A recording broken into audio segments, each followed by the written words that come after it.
누가복음 11장 2절을 한 목소리로 같이 봉독합니다.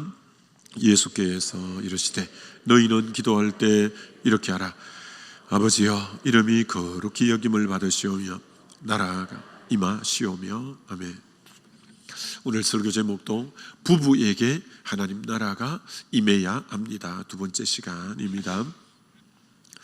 하나님의 나라는 먼저는 우리 마음에 하나님의 나라가 임해야 되고, 공동체적으로는 하나님의 나라가 가정에 임하여야 된다, 이렇게 말하죠. 가정 중에서도 부부가 가정의 근간이니까 부부가 먼저 하나님 나라를 누리는 사람이 되어야 된다라고 했습니다.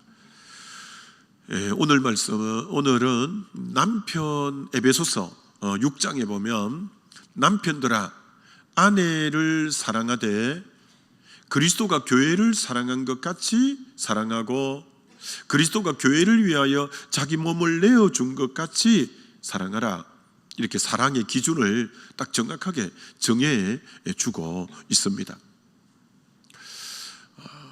남편들아 아내를 사랑하라, 이렇게 말했다는 거죠. 여러분, 좋아하는 것하고 사랑하는 것하고 차이점이 뭐예요? 많은 분들이 혼돈하고 그러는데, 좋아하라고 성경에 한 번도 명령한 적이 없어요. 왜 좋아하라고는 명령을 안 했을까요? 이건 자연스럽게 되어지는 것이기 때문에 명령할 필요가 없는 거죠. 손자, 손녀를 좋아하는 것은 명령할 필요가 없어요. 자연스럽게 되어져요. 연애할 때 자연스럽게 연애할 때는 좋아서 그렇게 늘 만나고 하는 거죠. 이 좋아한다는 것은 상대방의 끌림이 있고, 그래서 아주 자연스러운 현상이 좋아하는 거예요. 그러나 사랑은 전혀 다른 내용이에요. 사랑이란 하나님이 세상을 이처럼 사랑하사라고 한 사랑은 고린도전서 13장 사랑장에 15가지 동사가 나오는데, 첫 번째가 사랑은 오래 참고, 그리고 맨 가운데 또 참고, 맨 마지막이 모든 것을 견디느니라. 사랑의 골격을 이루는 게 참는 거예요. 사랑은 의지적인 행동이에요. 좋아하는 것은 감정적인 행동이에요. 그러면 감정이 끌려가요. 자연스럽게 좋아하는 것은. 우리 구역 식구 중에 너무 말도 잘 듣고 너무 이쁘게 행동하고 정말 저절로 좋아지는 거예요. 그런 거 말고, 사랑은 로마서 5장에서 하나님이 잘 보여주셨는데, 우리가 죄인 되었을 때 그리스도께서 우리를 위하여 죽으심으로 하나님께서 우리에게 대한 자기의 사랑을 확정하셨느니라. 죄인이기 때문에 사랑에 끌림이 하나도 없고, 그렇지만 사랑해 줄 구석도 없고 하지만, 하나님이 그럼에도 불구하고 자기 아들을 십자가에 죽임으로 내가 너를 이만큼 사랑해 라고 한 거죠. 로마서 5장에 죄인 되었을 때, 원수 되었을 때, 경건치 못할 때, 연약할 때 다 사랑하고 싶은 영역이 없죠. 그러나 그럼에도 불구하고 독생자를 내어주셨고, 정말 기다려주고 받아주고 한 이 사랑이에요. 그래서 아내를 사랑하라. 아내가 너무 매력적이고 너무 자기에게 잘하고 그러면 누가 못하겠어요. 그러나 이제 신혼 때는 그럴지 몰라도 세월이 흐르면 아내의 매력도 없어지고 건강도 많이 쇠하여지고, 그렇게 날씬했던 몸이 허리가 어딘지 잘 모르겠고, 하여튼 이제 이렇게 될 때가 있어요. 그럼에도 불구하고 사랑하라고 한 거예요. 사랑. 끝까지 책임지고 끝까지 보호하고 끝까지 함께 해주는 아내를 사랑하라, 이렇게 말하고 있다라는 거죠. 하나님이 우리를 사랑하실 때 우리가 만약에 실수하고 범죄했을 때마다 우리를 내쳤다면 여기 뭐 있을 사람이 아무도 없겠죠. 천년이 하루같이, 하루가 천년같이 기다려주고, 정말 이런 모식 7번도 또 받아주고 할 때에 어느새 우리가 하나님의 형상이 되고 이런 모습이 되어진 것처럼, 하나님의 사랑을 덧입어서 남편들아 아내를 사랑하라 이렇게 말씀하고 있다라는 것입니다. 여러분, 정말 이 부부가 같이 산다는 건 요새 결혼을 거의 30대 전후로 하는데 30년간 가정 배경이 다른 가정에서 자라죠. 그리고 기질도 다르죠. 가치관도 다르죠.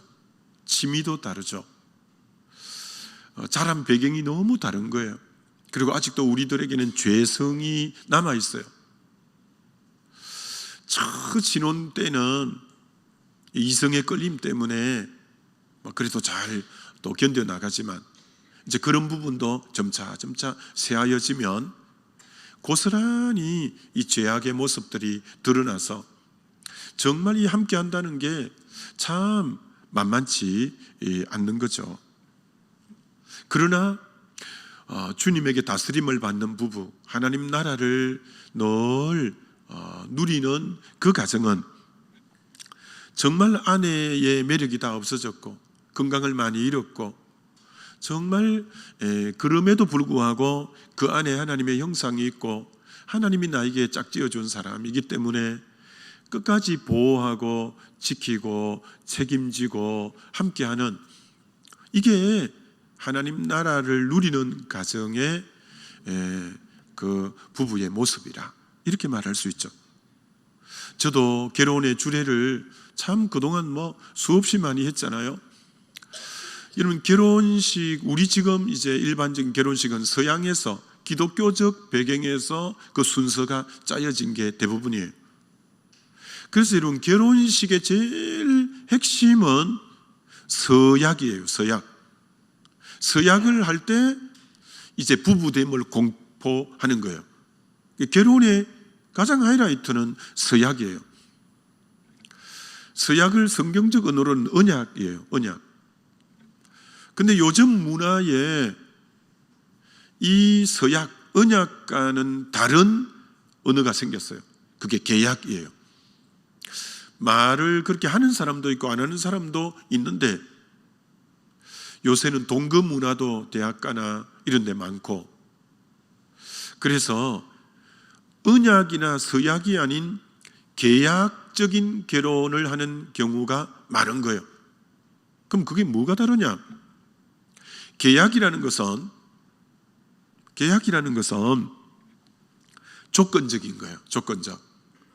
서로의 목적에 부합되기 때문에 그때까지만 함께 사는 거죠. 그러나 살다가 서로의 어떤 목적에 부합되지 않을 때는 금방 깨지고 더 좋은 상태가 나타난다든지, 또 원래 계약할 때보다 기대 이하라든지, 그러면 이 계약은 금방 파기되는 거예요. 그래서 얼마나 이혼하는 가정들이, 그래서 요즘 언약의 개념이 아닌 계약적 개념으로 금방 결혼했다가 금방 헤어지는 이유가, 성경이 말하는 결혼의 제일 중요한 게 이 서약, 언약의 의미를 몰라 그렇다고요. 이런 언약은 어떻게 하는 거냐? 구약의 언약을 하나님과 할 때는 창세기 15장에 아브라함과 하나님의 언약할 때 짐승을 반으로 쪼개요. 짐승을 갈라요. 그 사이 언약하는 두 사람이 지나가는 거예요. 근데 창세기 15장에 보면 짐승을 쪼개서 갈라놓고 하나님이 횃불 모양으로 횃불이 되어서 그 사이로 지나가요. 근데 아브라함은 안 지나가요. 원래 언약은 두 사람이 같이 지나가는 건데, 그건 어떤 의미로 하나님이, 그러면 그 왜 짐승을 쪼개냐면, 이 언약을 파기했을 때는 우리도 이 짐승처럼 쪼개진다. 글자 그대로 생명을 걸고 하는 게 언약이에요. 목숨 걸고 하는 게 언약이에요. 그래서 하나님이 햇불 사이로 지나갔다는 것은 뭘 나타내느냐? 난 어떤 일이 있더라도 내가 한 언약은 반드시 난 지켜 라는 의미를 담고 있는 거예요. 그래서 하나님이 햇불 모양으로 쪼갠 짐승 사이로 지나는 거예요. 요새는 약식으로 많이 하지만 옛날에는 서약할 때 굉장히 길었는데 주로 이렇게 많이 했어요. 주례사를 하고 나서 서약을 할 때 이렇게 해요. 기쁠 때나 슬플 때 사랑하겠습니까? 부유할 때나 가난할 때 사랑하겠습니까? 건강할 때나 병들 때도 사랑하겠습니까? 날씬할 때나 뚱뚱할 때도 사랑하겠습니까? 아름다울 때나 아름다움을 다 잃어버렸을 때도 사랑하겠습니까? 정말 사랑스러울 때나 사랑스럽지 않을 때도 사랑하겠습니까? 존경스러울 때나 존경스럽지 않을 때도 이제 사랑하겠습니까? 나에게 그런 사랑이 없어도 하나님의 사랑을 의지하여 끝까지 사랑하고 끝까지 존중하고 끝까지 보호하고 끝까지 책임질 것을 하나님 앞과 여러 정인들 앞에서 엄숙하게 서약합니다 라고 두 사람이 서약을 할 때 성부와 성자와 성령의 이름으로 이 두 사람이 부부됨을 공표하노라. 하나님이 짝지어 주신 것을 사람이 나누지 못할지니. 이렇게 딱 되면서 결혼식의 하이라이트는 서약이에요. 이 언약의 부분이다 이렇게 말하는 거예요. 근데 얼마나 요즘 많은 부부들이 방금 이 부분에서 정말 돈을 잘 벌어올 때는, 그런데 돈 못 벌어오면 그만 틈이 생기고 그만 헤어진다든지, 건강할 때는 그렇게 좋아하다가 병들고 하면 또 그만 떠난다든지 등등의 참 이런 부분들이 많은데, 그리스도인의 가정은 그러면 안 되죠. 그러면 안 되죠. 참 이번에 지난주에 장례식이 교회에 있었는데 명예 장로님 82살, 92살 된 우리 명예 장로님이에요. 근사님이 89세인데 세상을 떠났어요. 근데 그 근사님이 휠체어를 타고 다니신 기간이 12년이에요. 근데 이 장로님이 얼마나 지극정성으로 아내를 예배 때마다 이 앞으로 올라오셔서 아내 자리에 앉히고 휠체어는 저 모퉁이에 갖다 놓고, 그걸 한두 번은 해도 12년을 얼굴색 하나 변하지 않고 너무 기쁘게 사명으로 그렇게 하시는 거예요. 그래서 제가 궁금하잖아요. 그래서 지난번 야유회 갔을 때 장로님에게 물었어요. 어떻게 그렇게 장로님 하실 수 있습니까? 했더니 장로님이 이렇게 말씀하셔요. 나는 예수 안 믿고 집사람은 처녀 때 예수를 잘 믿는 사람인데 얼마나 처녀 때부터 믿음이 좋았대요. 그래서 그때에도 가로등도 없고 할 때가 되어서 저녁 예배, 주일 저녁 예배나 수요 예배에 가면 다 사방이 캄캄했대요. 그러면 할 수 없이 아내를 그 캄캄한데 밤길을 혼자 가게 할 수 없고 오게 할 수 없어서 예배 드리러 저녁 예배 때는 따라갔다는 거예요. 그러면서 아내 때문에 믿음이 생긴 거예요. 그럴 정도가 아니라 이 권사님이 남편을 장로를 시켜야 되겠다. 얼마나 남편을 믿음으로 그렇게 기도하고 이끌어 줘서 결국 장로까지 자기 아내가 자기를 만들었다는 거예요. 그리고 3남 1녀였는데 그 중에 둘째를 목사로 지금 용인에서 목회하시더라고요. 목사로 그렇게 만드시고, 또 딸 중에 하나는 선교하고, 그 아내에 대한 그 고마운 마음, 그리고 자기가 돈을 못 벌고 할 때도 있었대요. 아내가 한 번도 자기에게 불평하거나 원망하지 않았대요. 그래서 그 아내를 생각할 때 너무 감사하다는 거예요. 그래서 아내가 12년 동안 휠체어를 타야 되는 신세인데도 그렇게 어떻게 그렇게 지극정성일 수가 없고, 그 몸이 너무 중할 때는 병원에 좀 요양원에 가족들이 좀 두라고 해도 내 살아 생전에는 요양원에 보낼 수 없다. 그러면서 끝까지 자신이 돌보고, 참 그 얼마나 우리에게 기감이 된 참 귀한 부부였죠. 여러분, 참 사랑은 대가 지불 없이는 힘든 거예요. 남편들아, 아내 사랑하기를 그리스도가 교회를 사랑하고 자기 몸을 내어준 것처럼, 이 말은 희생 없이, 대가 지불 없이 아내를 그렇게 사랑하기가 쉽지 않아요. 자, 그런데 그 두 번째는, 그럼 사랑의 제일 중요한 요소가 뭐냐? 사랑은 하나님과 우리도 마찬가지인데, 사랑의 중요한 요소는 대화예요. 대화. 하나님과 우리가 이렇게 새벽에 기도 나와서 친밀한 교제를 해가면서 하나님과 우리 관계가 두터워지고 그렇게 되는 것처럼, 정말 우리의 신앙에 되게 중요한 게, 부부 간의 사랑의 표현은 대화인데, 근데 미국 부부는 하루에 부부 간의 대화를 8분 한대요. 8분. 근데 한국 남자들 부부는 하루에 부인과 대화를 42초 한대요. 42초 한대요. 위안이 되기도 하고 약간 그렇게 되는데 그래요.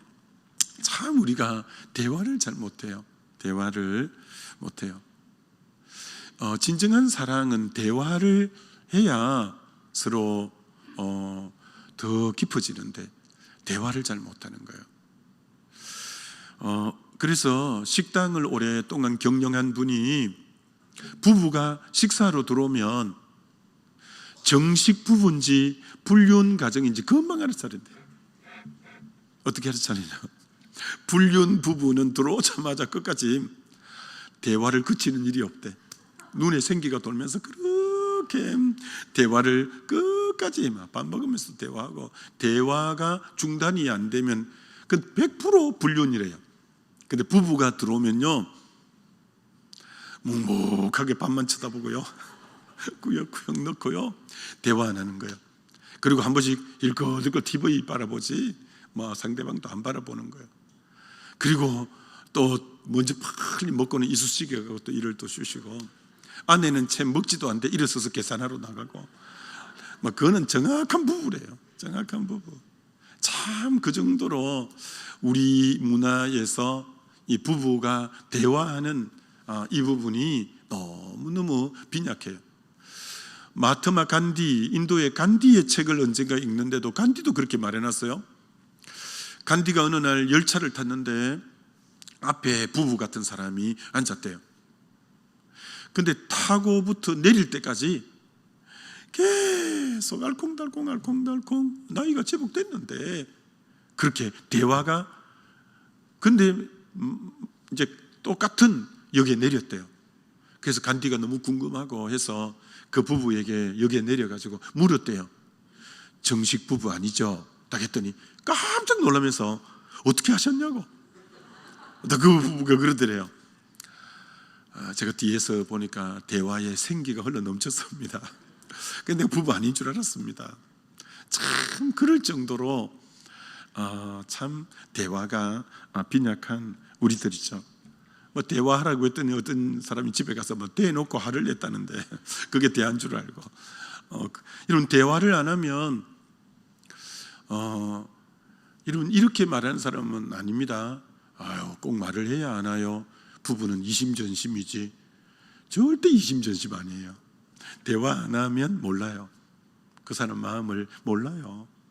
그래서 여러분, 부부가 이심전심이라 그런 말 하면 안 돼요. 대화를 계속 해야 돼요. 해야 부부의 사랑이 깊어지고, 그 시간 내어서 앉아 있으려면 그것도 십자가 지는 것은 힘들지만 그래도 그렇게 여러분이 하셔야 돼요. 그 다음 또 아내를 사랑하라 했는데, 아내를 베드로전서 3장 7절에는 어떻게 사랑하라 했냐면, 남편들아 이와 같이 지식을 따라 너희 아내와 동거하고. 동거라는 거예요. 지식을 따라. 지식을 따라 아내와 동거하라는 것은 뭐 많이 배워야 된다는 말인가? 그런 말이 아니에요. 여러분, 결혼처럼 사실은 우리 인생사에서 결혼처럼 중요한 게 없음에도 불구하고 결혼에 대한 책 한 권 안 읽고 결혼하는 부부들이 참 많죠. 그래서 여러분 자녀들이 결혼에 앞서서 어떤 책을 읽어야 되고 저에게 물어봐요. 그럼 제가 책을 소개해 드릴 테니까. 하여튼 여러분, 최소한 여자가 어떤 사람인지, 여자가 뭘 원하고 여자의 어떤 신체 리듬이 어떻고 여자가 뭔지를 최소한 책을 한두 권은 그런 부분에 대해서 읽어봐야 될 거 아니에요. 또 남자는 어떤 사람인지 그런 결혼 예비의 책들이 얼마나 시중에 많아요. 근데 그런 걸 하나도 읽어보지도 않는 거예요. 그래서 어떤 가정이 결혼한 지 15년이 됐는데 목사님 딸하고 교회 청년하고 결혼을 했는데 15년 만에 이혼을 한 거예요. 한 200명 정도밖에 안 모이는 교회인데 막 교회가 발칵 뒤집어진 거예요. 그래서 그렇게 잘 살던데 왜 이혼했을까? 그게 이제 곰고 골마서 15년 만에 터진 거예요. 근데 그 내용을 알고 보면 정말 아무것도 아니었어요. 이 목사님 따님인 여성분은 늘 아버지 어머니가 사는 모습을 보면서 그렇게 아버지가 어머니에게 다정다감했고 늘 대화를 자주 하고 자주 어깨를 쓰다듬어주고 아내를 그렇게 위로하고 그것을 보면서 남편에 대한 꿈을 꾼 거죠. 나도 결혼하면 내 남편이 저래 주겠구나. 그래서 이 딸은 신랑이 남편이 해야 되는 사랑의 표현이 아버지가 어머니에게 하는 것처럼 하는 건 줄로 그걸 20-30년 보면서 굳어진 거야. 남편은 저렇게 다정다감하고 대화하고 그렇게 아내를 이렇게 쓰다듬어주고 그렇게 하는 게 남편이 하는 거구나라고 남편 상이 딱 형성된 거예요. 그러나 신랑은 너무 어려운 가정에서 자랐어요. 한 번도 부모가 오손도손 대화하거나 이런 걸 못 보고 자란 거예요. 먹고 사는 자체가 힘드니까 아버지가 그 추운 데 가서 일해서 정말 집에 월급만 빠뜨리지 않고 전해주면 남편으로 역할을 다 하는 것으로, 그리고 어머니도 그걸 만족해했고, 먹고 사는 문제가 해결되니까. 그래서 남자는 자라면서 아버지 상이 남자란 가정을 책임지고 경제적인 부분에 어려움 없게 해주는 거구나. 그것만 월급만 따박따박 갖다 주면 남편의 역할이 다 된 건 줄 알았다고요. 그동안 15년을 이 부부가 살면서 제각각의 역할을 다 한 거예요. 남편은 성실히 일했고, 그래서 한 번도 15년 동안 월급을 거른 적이 없었고, 그래서 남편은 언제나 자기는 남편 역할을 완전히 했다고 생각한 거예요. 그러나 아내가 원했던 남편상하고는 완전히 달랐던 거죠. 이게 대화가 안 되다 보니 그게 그만 골마 터진 거예요. 그래서 정말 결혼하기 전에 좀 서로 간에 알아야 되는데, 남편이 어떤 가정에서 성장 과정이 어떻는가, 그걸 충분히 이해할수록 왜 저런 행동이 나오고 남편이 왜 이렇게 할까 소화가 되고 이해가 되죠. 또 아내 역시도 마찬가지죠. 남편이 아내의 과거 자라는 성장 배경을 알면 훨씬 이제 아내를 이해하기가 쉽죠. 그래서 지식을 따라 동거하라고 하는 거예요. 그런 부분을 좀 알아라라고 하는 거예요. 그래서 그걸 모르면 나름대로 한이라고 해도 이게 금이 가고 사단이 역사에서 이렇게 갈라지는 경우가 참 많다라는 거예요. 여러분, 우리나라처럼 자녀 교육열이 높은 나라가 없는데, 여러분, 자녀를 교육할 때 제일 좋은 교육 환경을 만들어주는 게 뭐냐? 방을 하나 독립적으로 내주고 좋은 컴퓨터와 인터넷을 연결해주고 게임기를 사다주고 이렇게 하는 게 아니라 엄마 아빠가 정말 엄마가 아빠를 공경하고 복종하고 머리로 삼고, 아빠는 정말 엄마를 너무 사랑하고 이렇게 사는 모습을, 정말 서로 사랑하는 모습, 서로 귀히 여기고 아껴주는 모습, 그것을 보고 자란 자녀가 자기 결혼을 꿈꾸게 되는 거죠. 자기 가정을 꿈꾸게 되는 거죠. 그런데 물질적으로는 좀 해줘도 부부의 다정다감하고 정말 서로를 귀히 여기고 공경하고 아끼는 이런 모습을 전혀 못 보고 이 자녀가 자랄 때 결혼에 대한 꿈이 없어지는 거예요. 그래서 우리 자녀는 부모의 뒷모습을 보고 자라는 거예요. 맨날 이렇게 해라 한다고 그게 먹혀 들어가는 게 아니라, 그렇게 하나님 중심으로 또 아내가 남편을 공경하고 남편은 아내를 그렇게 아끼고 사랑하고, 이게 자녀의 심리적으로 제일 안정되고 좋을 때가 부모님이 사랑할 때처럼 자녀의 심리적 안정감이 없다는 거예요. 너무 자녀가 안정감 있게 자란다는 거예요. 부모님이 서로 사랑할 때. 우리는 부모가 서로 막 싸우고 이러면 자녀가 너무 불안해지고 정서적 장애가 오고, 더 심하면 진짜 정신적인 문제까지도 생기고 이리 되는 거죠.